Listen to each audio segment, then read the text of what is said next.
نحمده ونصلي على رسول الكريم اما بعد فاعوذ بالله من الشيطان الرجيم بسم الله الرحمن الرحيم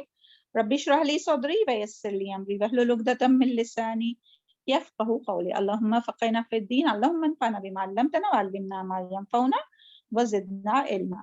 چلے آج ہم لوگ دیکھتے ہیں انشاءاللہ آیت نمبر سورہ یونس آیت نمبر 89 to 95 تک دیکھتے ہیں انشاءاللہ. پہلے اس کی تلاوت ہوں گی، اس کے بعد میں انشاءاللہ آگے دیکھیں گے.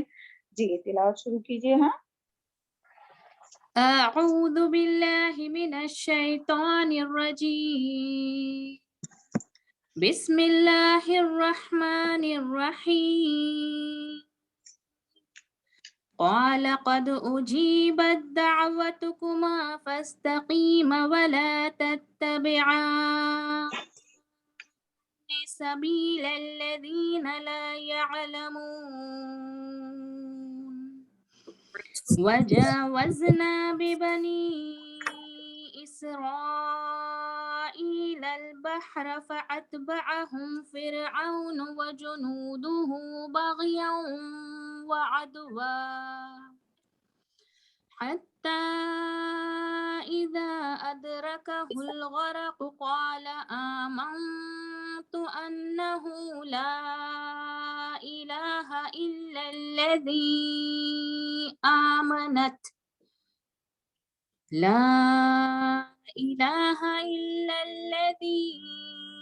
آمنت به بنو إسرائيل وأنا من المسلمين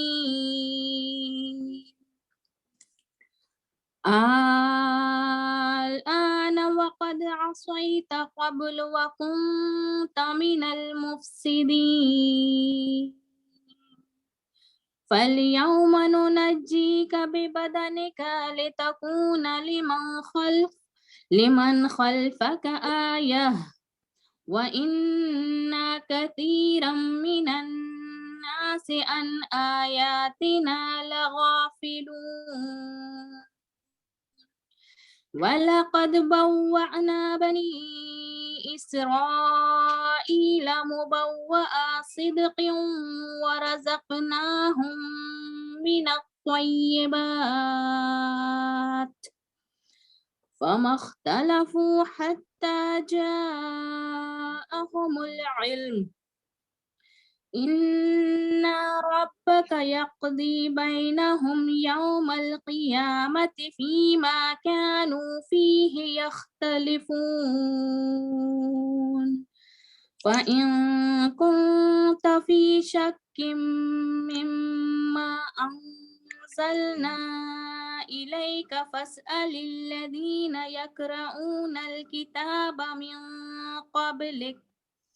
لقد جاءك الحق من ربك فلا تكونن من الممترين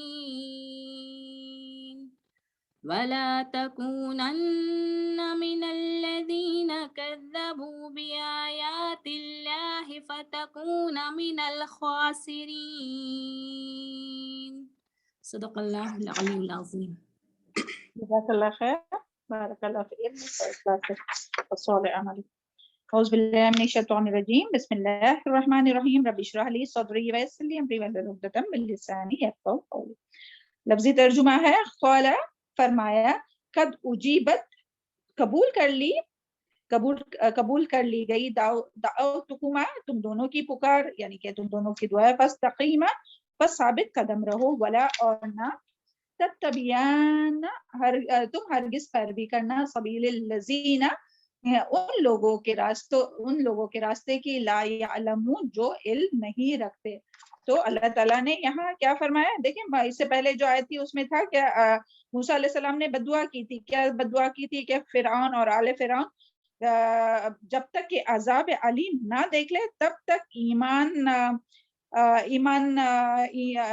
جب تک عذاب نہ دیکھ لے ایمان نہ لائے. تو اللہ تعالیٰ نے جو ہے وہ ان کی دعا قبول کی فرمائی، موسیٰ علیہ السلام کی دعا قبول کی. اور یہاں جو بات آئی ہے نا دعوتکما کہ تم دونوں کی دعا ہے، تو دعا تو موسیٰ علیہ السلام نے کی تھی، پھر یہ کیوں آیا کہ تم دونوں کی، یعنی موسیٰ علیہ السلام اور ہارون علیہ السلام کی کیوں کہ جب موسیٰ علیہ السلام نے